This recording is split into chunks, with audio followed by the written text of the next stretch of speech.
दोस्तों, दूर से देखने पर ये कोई बैटल शिप लगती है, बट इन रियलिटी ये जापान की एक छोटी सी सिटी है जहां आज कोई नहीं रहता। एक टाइम था जब यहाँ 5000 से ज्यादा लोग रहते थे और ये वर्ल्ड की मोस्ट डेंसली पॉपुलेटेड सिटीज में से एक थी। यहाँ अपार्टमेंट्स, होटल्स, स्कूल्स और हॉस्पिटल्स सभी कुछ मौजूद था। आज ये सब कुछ खंडरात में बदल चुका है। इन अपार्टमेंट्स में लोगों का सामान आज भी मौजूद है। ऐसा लगता है जैसे यहाँ रहने वाले लोग सब कुछ वैसा ही छोड़कर यहाँ से भागे। लेकिन आखिर क्यों यहाँ रहने वाले हजारों लोगों में से आज एक भी यहाँ नहीं रहता? और यहाँ ऐसा क्या हुआ कि जापान ने 35 सालों तक टूरिस्ट को इस आइलैंड पर नहीं आने दिया? आइए जानते हैं इस वीडियो में। दोस्तों, इस आइलैंड का नाम है हाशिमा, जो जापान के शहर नागासाकी से 15 किलोमीटर दूर साउथ चाइना सी में लोकेटेड है।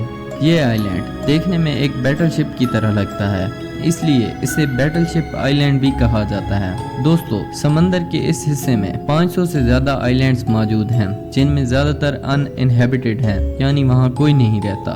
बट हाशिमा आइलैंड की कहानी इन सब से कुछ अलग है। जहाँ बाकी सभी आइलैंड्स हरे भरे हैं, वहीं हाशिमा आइलैंड एक ऊंचा कंक्रीट का जंगल है। पास्ट में ये आइलैंड जापानीज इकोनॉमी के लिए काफी इम्पोर्टेंट था, क्योंकि यहाँ कोल माइनिंग की जाती थी। 150 सालों तक इस आइलैंड की कोस्ट से 1 करोड़ 65 लाख टन कोयला निकाला गया। ये इतना ज्यादा कोयला है कि अगर इससे बिजली बनाई जाए तो ये इंडिया की 1 महीने की और पाकिस्तान की 10 महीनों की इलेक्ट्रिसिटी नीड्स पूरी कर सकता है। 18th सेंचुरी में हाशिमा आइलैंड के नजदीक टाकाशिमा आइलैंड के लोगों को जमीन पर कोयला मिला। इन लोगों को उस वक्त कोयले की इम्पोर्टेंस का पता नहीं था, लेकिन फिर एक आदमी को कोयले की हीटिंग प्रॉपर्टीज के बारे में पता चला। उस दिन के बाद से टाकाशिमा आइलैंड के लोगों ने कोयले को आग जलाने के लिए यूज करना शुरू कर दिया। वेस्टर्न कंट्रीज उस वक्त अपनी न्यू शिप्स में स्टीम इंजन्स यूज करने लगे थे, जिसे चलाने के लिए इन्हें कोयले की जरूरत थी। ये कोयला जापान के टाकाशिमा आइलैंड्स पर मौजूद था।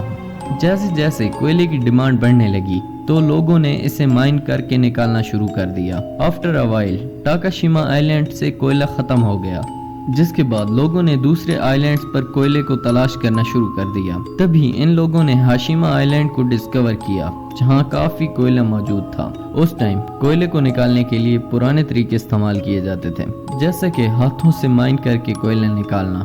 लेकिन अब कोयले की डिमांड इतनी बढ़ चुकी थी कि पुराने तरीकों से इस डिमांड को पूरा नहीं किया जा सकता था। इसीलिए मिस्टर बुशी ने 19th सेंचुरी में हाशिमा आइलैंड को खरीद लिया। उस वक्त मिस्टर बुशी एक शिपिंग कंपनी थी, जिसे अपनी शिप्स को चलाने के लिए कोयले की जरूरत पड़ती थी। इसलिए उन्होंने कोयला खुद से माइन करना शुरू कर दिया। मिस्टर बुशी ने वर्कर्स के रहने के लिए यहाँ घर बनाए और सी वेव्स से बचने के लिए एक सी वॉल भी बनाई। इसी वजह से आज ये आइलैंड एक शिप की तरह दिखता है। 1916 में यहाँ 3000 से ज्यादा वर्कर्स रहते थे, जो हर साल 150 टन कोयला निकालते थे।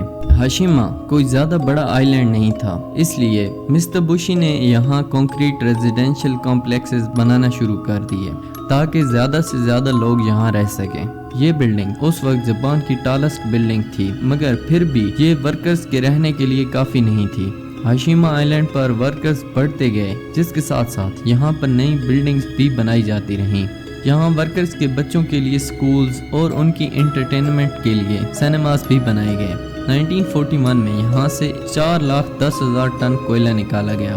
1959 में इस आइलैंड की टोटल पॉपुलेशन 5,000 से ज्यादा थी। वहीं इस आइलैंड का एरिया सिर्फ 15 एकड़ था, यानी हर एकड़ पर यहाँ 335 लोग रहते थे। इस डेंसिटी का अंदाजा आप इस बात से लगाएं कि पाकिस्तान में 1 एकड़ पर सिर्फ 1 आदमी रहता है। कोल माइन हाशिमा आइलैंड के 1 किलोमीटर नीचे बनाई गई थी, जहां टेम्परेचर 35 डिग्री सेल्सियस हुआ करता था। इन हार्श कंडीशंस में वर्कर्स का काम करना काफी डेंजरस था। बहुत से मजदूरों की इस माइन पर काम करते हुए जान तक चली गई। वर्ल्ड वार 2 के टाइम कोरियन और चाइनीज कैदियों से यहाँ फोर्स्ड माइनिंग भी करवाई जाती थी, जिस वजह से दुनिया आज तक जापान को काफी क्रिटिसाइज करती है। इसीलिए वर्ल्ड वार 2 के बाद जापान ने वर्ल्ड में अपना इंप्रेशन बेहतर बनाने के लिए वर्कर्स के लिए बहुत सी फैसिलिटीज भी बनवाई, लाइक जिम्स, सिनेमास, स्कूल्स वगैरह।